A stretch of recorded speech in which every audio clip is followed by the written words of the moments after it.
With this huge push for renewable energy, there's this tiny, almost invisible flaw that's quietly costing solar farms millions and millions of dollars.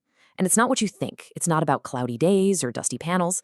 Nope, this is a deep engineering problem, and we're about to crack it wide open.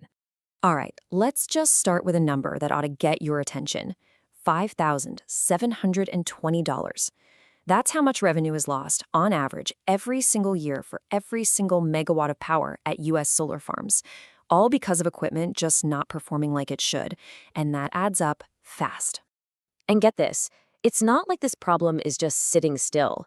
That number, it represents a five-fold increase in just 4 years. This is not a small leak, folks. It's a growing financial hemorrhage for the whole solar industry. So what on earth is going on? To really get it, we've got to look past the shiny panels and dive into the high-stakes profit problem that solar farm operators are up against. The old idea of just setting up a solar farm and forgetting about it, that's completely out the window. Why? Well, because as the industry grew like crazy, the pressure to keep costs down meant a lot of components were chosen that, well, they just weren't built to last. And that's created these hidden weak spots all over the grid. Now, you might think it's about stuff like a little dust on the panels, and sure, that can cause a 4 or 5% loss. But the bigger, more systematic issue, it comes down to the hardware itself. We're talking about the critical gear that actually makes the whole farm run, and one specific piece of equipment is famous for failing. So, let's meet our culprit, the inverter. It's kind of the unsung hero of every single solar project. But it turns out, it's also its biggest weakness. If we're going to solve this multi-million-dollar problem, we first have to understand this one critical flaw. So what is an inverter anyway? Well, think of it like a universal translator for the solar farm. The panels, they produce direct current, or DC power, like what's in a battery. But our homes, our businesses, the entire grid, it all runs on alternating current, or AC power. The inverter's one job is to make that switch. Without this one device, all that amazing solar power is, well, it's totally useless. And here's the problem. According to the National Renewable Energy Lab, these complicated little boxes are responsible for over 2% of all power losses. And the reason is actually pretty simple. The more little parts you have, the more complex the design is. And the more complex it is, the shorter its lifespan, which means more frequent and very expensive failures. And this isn't just some random observation from folks in the field. It's a known engineering challenge. Researchers at Teesside University put it bluntly, saying that using these inverters for the long haul is a critical concern, specifically because of their reliability problems. The takeaway here is crystal clear. We need a better design. And that is exactly where this research comes in.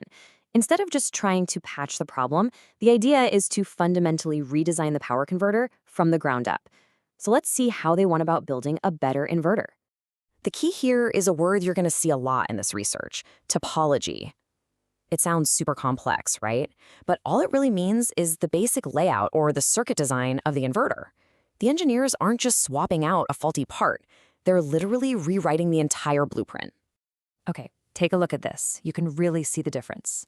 On the left, that's a diagram of a common inverter design. See how it's kind of a tangled mess of paths? Now look at the right. That's the new design. Even if you're not an electrical engineer, you can just see it. It's cleaner, it's more direct, it's way less cluttered. The whole idea here is pretty straightforward, but it's also a huge deal. Get the exact same power output, but do it with a smarter, more elegant design that has fewer components. And because of that, way fewer things that can break. But, does it actually work? Let's check out the data. All right, this is where it gets really cool. This is where the innovation really proves itself. By putting the new design head-to-head with existing models, we can see its big win, not just in theory, but in cold, hard numbers. Okay, check out this table. The new design cuts down on something called transitions. Just think of that as the number of times the internal switches have to flick on and off. It goes from 21 down to 17. Fewer flicks mean less wear and tear. It also slashes what are called complementary conditions, which are basically situations that could cause a short circuit, from 9 down to just 4. And here's the kicker. It cuts the energy that's just lost as heat during operation from over 35% down to under 26%. It's just flat out more efficient and safer. Look, better efficiency is awesome, but it doesn't solve that multi-million-dollar problem we started with unless it also fixes the main issue of failure.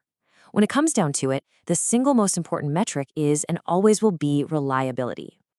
And here's the payoff. This chart shows the failure rate. The worst design out there has a failure rate of over 50%. That's a coin flip. A really common one sits at just over 30%. But the new proposed design? It sends that failure rate crashing down to under 19%. That is a gigantic leap forward in just how dependable these things can be. Let's just put that number up on its own for a second. 18.761%. Just by rethinking the basic blueprint, these engineers created an inverter that is so much more reliable, and it directly attacks the weak spot that's costing solar farms thousands and thousands of dollars every single year.